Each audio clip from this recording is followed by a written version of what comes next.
My name is Sara Haider. I'm from Karachi, Pakistan, and I'm about to start my MFA at Juilliard, where I will be the first Pakistani student to ever attend, which is very exciting. And I was a singer back home for 8 years.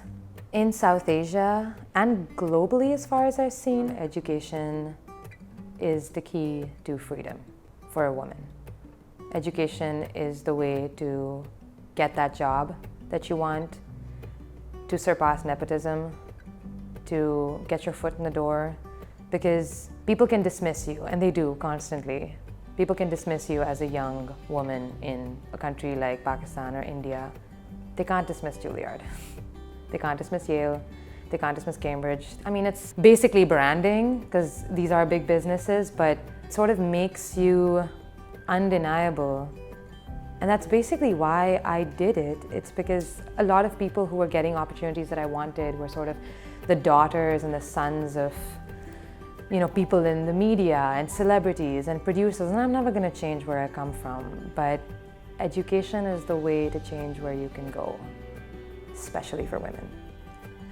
But I will say that I get a lot of people writing into the page, and a lot of young women writing into my Instagram and Facebook, and I always read those messages, and they are the reason that I keep doing what I'm doing even when it's really hard, is because they write to me and they say, it's so good to see you going out there doing what other people tell us not to do.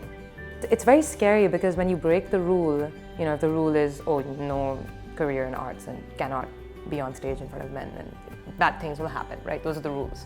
I experience this constantly. I am being rewarded for breaking the rules. And so maybe they're not very good rules. I get women writing in saying they're like living vicariously through me, that they've always wanted to see the world and see New York and travel around. And I post on my social media a lot, and they'll be like, you know, it's just really good to see you doing exactly what you want to do, because we can't. And so I think in some ways I am taking the responsibility to turn that we can't into we can, but it's difficult. Everybody has a choice, and it's a difficult choice to make, but you have a choice. Even knowing you have a choice gives you certain freedom, because their education across the board is not prioritized the way men's education is prioritized.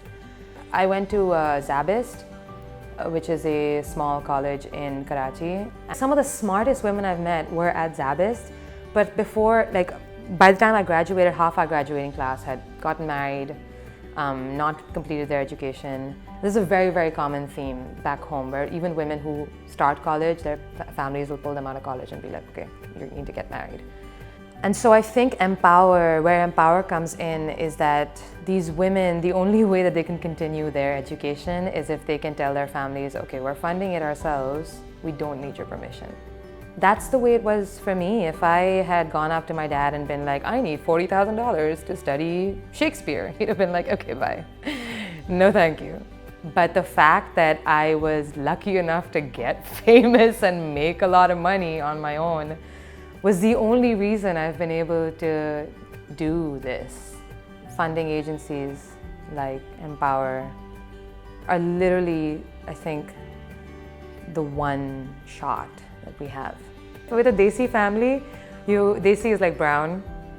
You figure everything out first, figure out the financing, get into the best school, do everything, make a proposal, and then your family is like, okay, you can go. Exactly. And that's them supporting you.